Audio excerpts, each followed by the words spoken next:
Hey everybody, what is going on? I am Maximus Rex and this is Big Baby Reviews. Today is Friday, that means it is McFarlane Day. So we are looking at his last issue from the 80s at DC Comics before he moves on to Marvel Comics. So why not Invasion issue 1? Well, if you look through my archives, I have already reviewed in another context Invasion issue 1. So we're jumping right to issue 2.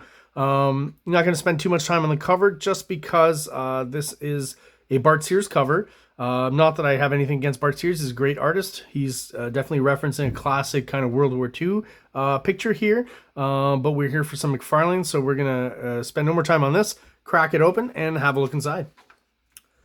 Looking at the credits, a few things of note. Once again, plot and breakdowns, Keith Giffen. Script, Bill Mantlo. So breakdowns means that Keith Giffen is doing quick, short, kind of cartoony drawings of the layouts that he's suggesting for his artist. Pencils is Tom McFarlane, but only for chapters 1 and 2. If you look further on, chapter 3 and 4 are actually penciled then by Keith Giffen. Feel like he was probably picking up whatever slack was left here from the deadline issues or whatever's going on with Tom McFarlane, not being able to finish up the rest of this issue. Also, Tom McFarlane, moving on to Marvel, as I said, so issue 3 of Invasion is not drawn by him at all. He has nothing to do with that one. As far as inkers on this, so inks on chapter 1 is P. Craig Russell, and inks on chapter 2, Al Gordon. We'll talk about them a little bit as we go through the artwork here. So Invasion Book 2 was published in 1988, just to put you where we are historically here. So not the most interesting page. We'll move on. Once again, we're focusing on the art. What you'll notice probably from already these faces here, I feel like P. Craig Russell is being really true to McFarlane's original intent and his pencils. I would say this is, for this 1988, for this time, this is some pretty darn good inking on McFarlane. P. Craig Russell, I don't feel is like trying to fix anything or change anything. He's being pretty true to what McFarlane, his aesthetic is.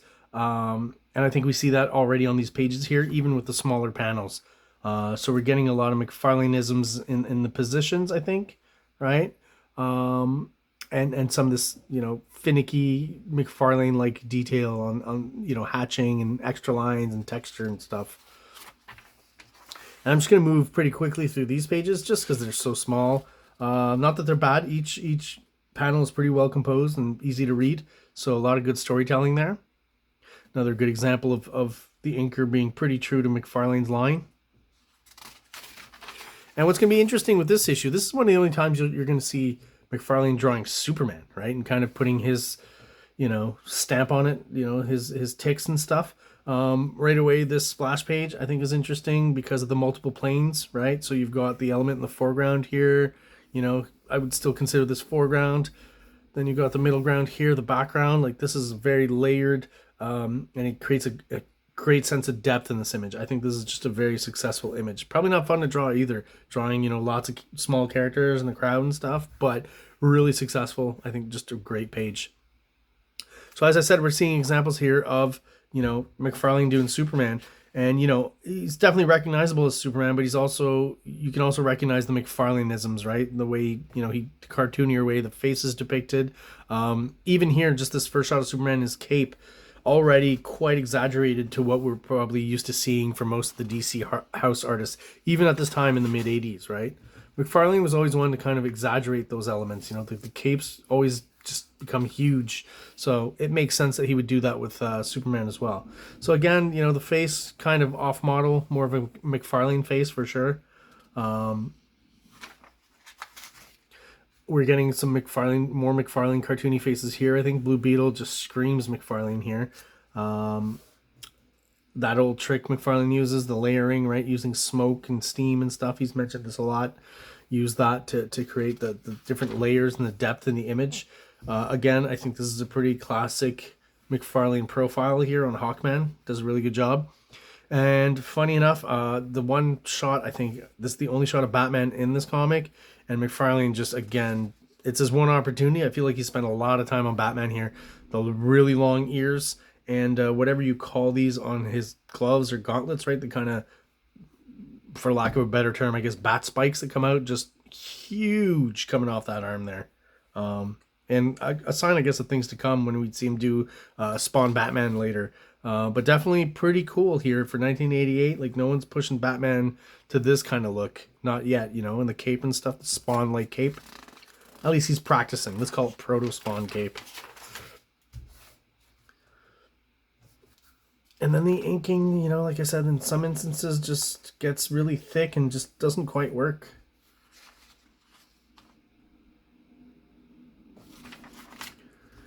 These aliens are perfect, very McFarlane-y, you know, especially in the textures.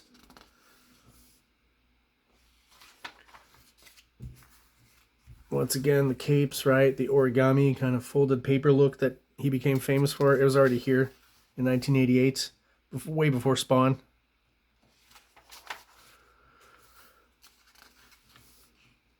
A lot of storytelling. Obviously, Keith Giffen, as we said, does the layout, so McFarlane kind of has, you know, I'm assuming he's got a bit of leeway, but, you know, I don't think he's pushing quite hard at this period because he's not yet any kind of, you know, super popular artist who's selling tons of books. So, you know, just like I've mentioned maybe with earlier issues of Rob Liefeld on New Mutants and Dale Keane, for example, on Hulk, they're really just playing more by the rules.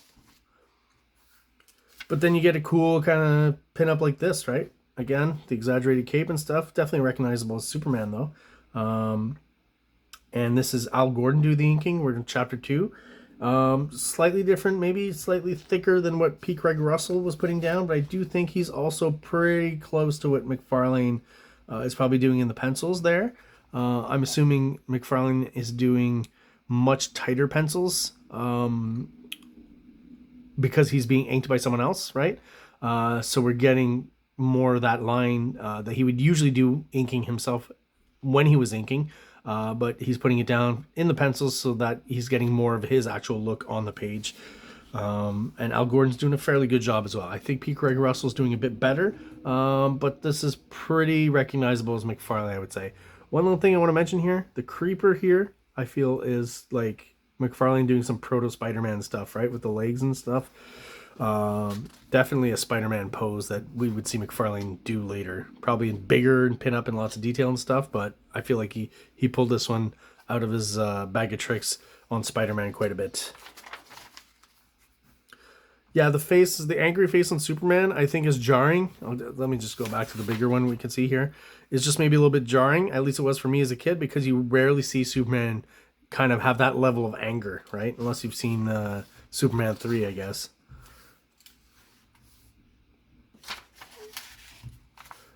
So here, I just got to say, it starts to get a little bit busy and hard to read. There's a bit too much stuff kind of going on in as far as the layering and stuff. And because it's, you know, underwater, kind of an unfamiliar environment, I feel it just here in the storytelling creates a bit of visual confusion. And maybe there's a deadline issue as well, because at this point, some of the characters and the faces are starting to really be like, I don't want to say dumbed down, but simplified for sure, right? There's not quite as much of that finicky little Tom McFarlane detail anymore. I feel like he's just trying to get through some pages here. But, I mean, still bringing in some cool action shots. This at this point in 1988, this is probably the coolest Aquaman's ever looked, right? He's using the design, the textures here. This is a very McFarlane trope here, using the texture of the bubbles in the water. I think that looks awesome here. Firestorm, even though not one of my favorite characters, I just find like this pose here is very cool, very well done. Always thought that was a cool shot of Superman. I mean, it's like almost like he's trying to pull off a slight 80s mullet, and not quite sure if that's working, but you know, close enough. Definitely an 80s Superman, I guess. But again, the treatment of the cape, I think looks really cool here on this particular shot of Superman. And again, just he's using expressions that we're not used to seeing Superman kind of use, right? He's very stoic usually, you know, not stone-faced necessarily, but smiling and just not that expressive, or at least not up to this point. So I think occasionally when we see things like this being a little bit cartoonier and stuff, it's a little bit jarring. Great shot of, you know, getting punched in the nose, you know, almost that squished down kind of sense, right? Going through it, which is an effective way of creating that moment of impact, right? Like squishing, not drawing part of the face, basically. kind of getting a repeat here. That's an odd, I don't know if I'd call that a tangent, but that's an odd storytelling thing, I think. I mean, all this, you know, there have been a few other pages, all this space tech and stations and, you know, spaceships and stuff look great, very convincing. McFarlane's always been good at explosions. I feel like this one's maybe in the art a little more controlled by the inker, but, you know, still getting a bit of that McFarlane sense in it. Or that McFarlane energy, put it that way. Very McFarlane panel. We know these has the long verticals, right? Easy way to get a lot of information into not much drawing. But I think they're great, and they always, you know, if you do it well, if you crop well and you understand what's going on, they're a great storytelling device, getting stuff across very quickly. I just wonder about this panel here. I feel like the anatomy and stuff is very McFarlane, but this whole idea that his head's popping out and the especially the shadow on his face there almost feels more like a Keith Giffen thing, or like something was bad with the face and they just kind of blacked it out or something, which was quicker and just moved on. This panel just is very strange to me and perplexing. Something happened here, right?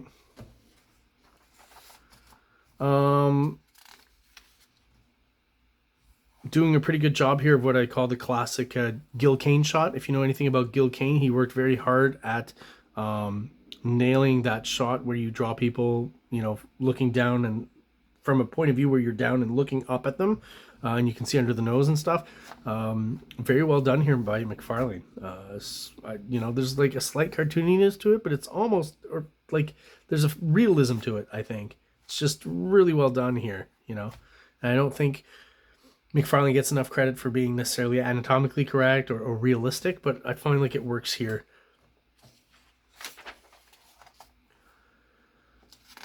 And another thing I wanted to point out was this. I thought was just kind of weird but funny, but I mean, I don't hate it. But yeah, just using the Superman symbol as kind of a panel border, right? I hadn't necessarily noticed that. I noticed that on my last read through yesterday before shooting the videos, right? Looking through it, I was like, wow, it's the first time I noticed that. So, you know, Todd always trying to bring in some design elements, make the layout more interesting. And that's basically how Todd McFarlane goes out on this issue. A few vertical panels here, classic McFarlane stuff. And off he goes to, not The Amazing Spider-Man right away, but to The Incredible Hulk. So that is it. For next episode, we'll be looking at some Marvel Todd McFarlane stuff. So if you appreciate the episode, if you want to ask some questions, feel free to comment in the comments below. Like and subscribe, please. We're on the road to 250 subscribers. We'll have a special episode once we hit that number. And everyone out there watching the episodes and subscribing to the channel, I just want to thank you all and hope you have a great day. Like! Subscribe! Like! Subscribe!